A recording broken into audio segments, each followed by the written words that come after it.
All right, Ryan here. Got a little bit of bedhead. It's okay. Ryan, my director studios. It's been actually about 3 or 4 days since I posted up a video, at least a good one.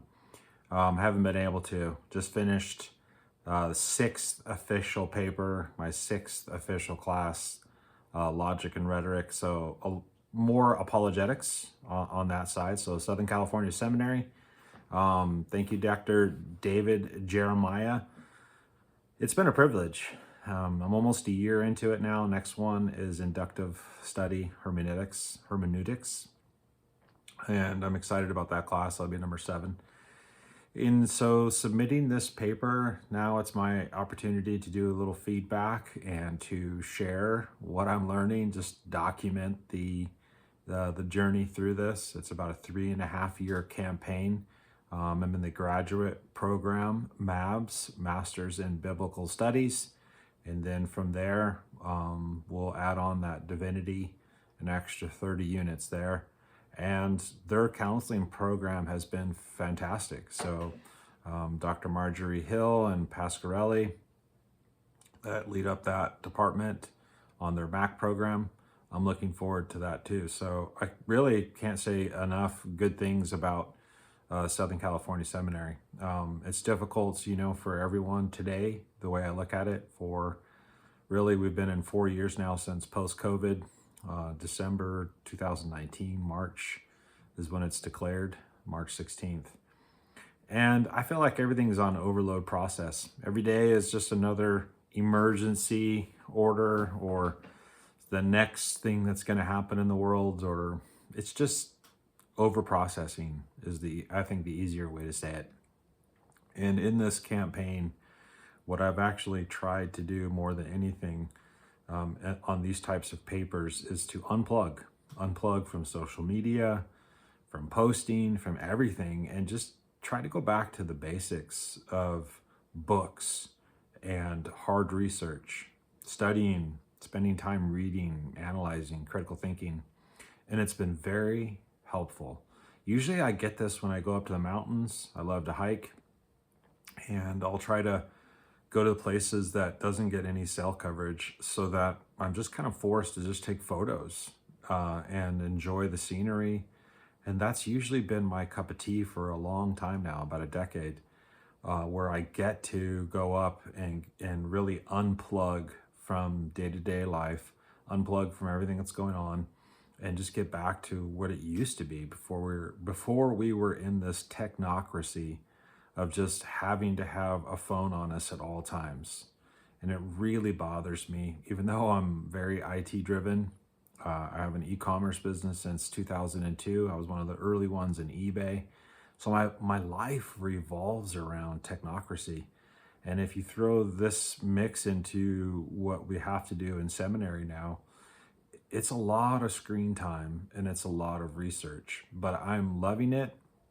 Everything that has been going on with SCS is top notch. I highly recommend people to go to Biola or to go to SCS. I don't know, you can find some good ones out there, Liberty. So I think everyone should go through it, but I also think that you should wait till you're a little bit older in life. Run a business. If you're not one to be an entrepreneur, then be a manager in a business and have to go through that type of stress. The stress of raising a family, running a business, managing people. Failing is the way I want to say it.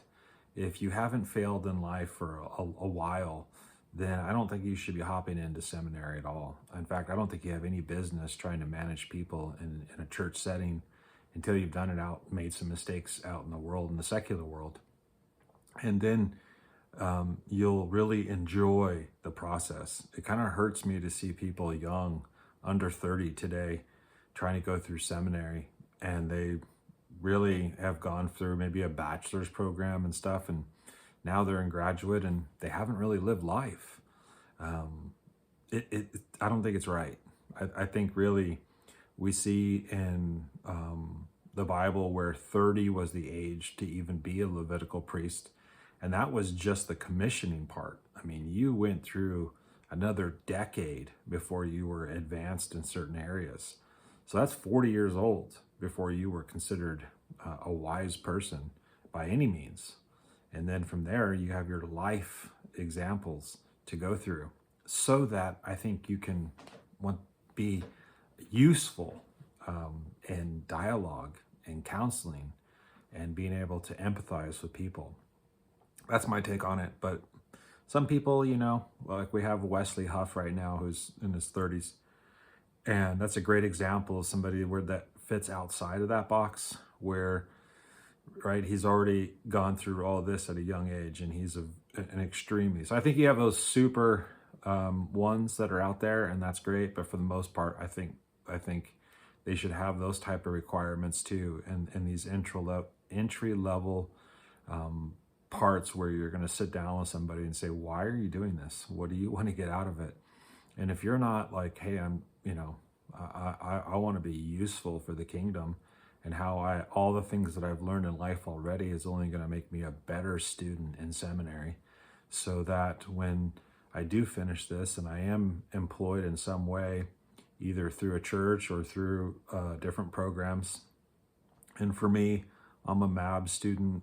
My specialties are really systematic theology, hermeneutics, research. Then it's working for writing centers, research centers, being a part of team to do projects. That's really probably where I'm going to fit in, as well as a church setting, because I just love conferences and that type of push.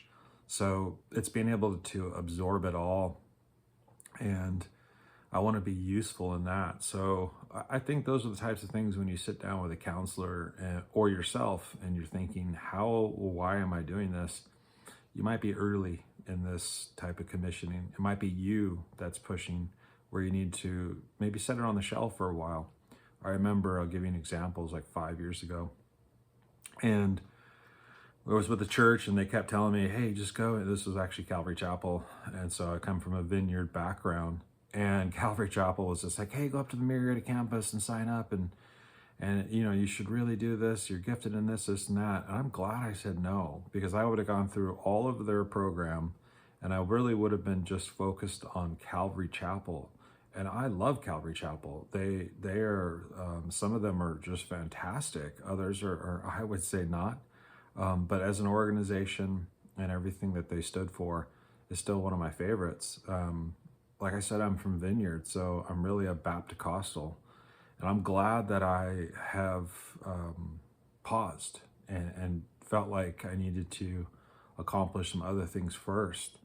And my wife and I are at a place where we are counselors, pastors, and then other giftings as well. So this has been a joy to go through every class and being able to digest the books, really sink my teeth into the tasks and projects at hand. So in this paper that I just did, it was the resurrection of Jesus Christ. And it was really shocking to see some of the debates that went on in apologetics. One was centered around with William Lane Craig and a gentleman that was Catholic. I forget his name, I'm sorry, but ultimately it was really tough to go through that, because most of the information that he was espousing was really circular reasoning, doubt, and doubting the scriptures. In other words, you're trying to find holes into the scriptures to validate your points, which is really eisegesis. And instead of going with the the historical writers of that time as close as we could get to that time, and challenging yourself, I would say, the other way. Spend more time trying to disprove yourself.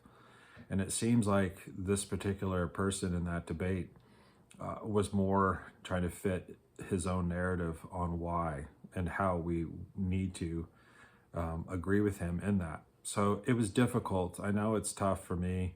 I'm a little bit more hardcore passion to not necessarily argue, but just passionate about what I believe, because I've experienced some radical testimony as far as myself in deliverance. So when you go through something like that, where it becomes experiential, but also you're not going to try to convince me it's not going to work, because when you have to be wrestling with demons on certain things, it goes supernatural. So you're not going to be able to explain these events that happen to you. And most people won't understand miracles. So that's why it's tough. But through this paper, what I really learned was the historicity and how to challenge my own presuppositions, what I think that I've learned and how little I did know, but now how much more I'm appreciative of the historians, of people that have written about this, people that have died, trying to carry a message, whether it was secular or obviously the eyewitnesses.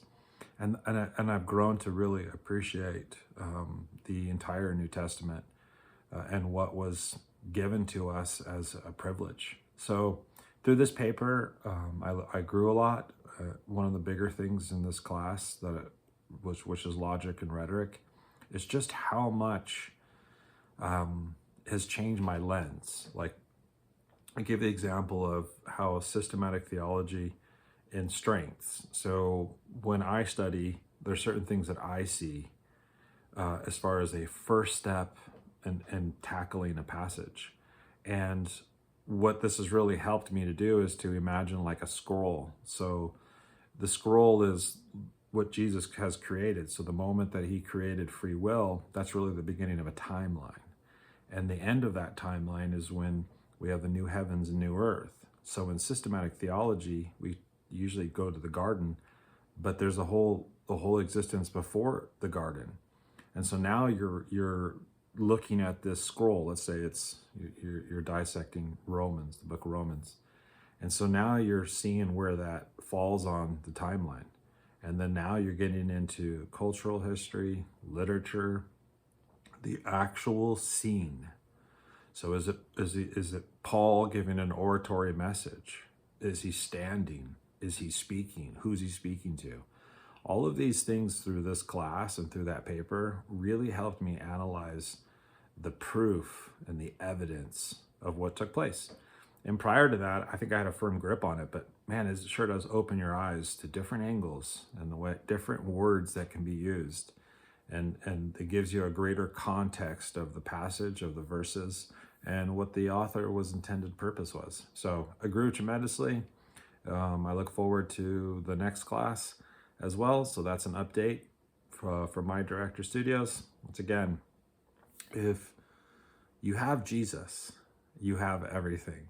If you don't have Jesus, man, I don't understand 1 second on this planet right now without him. All right, so I hope this video was a blessing for you. Take care. Shalom, shalom.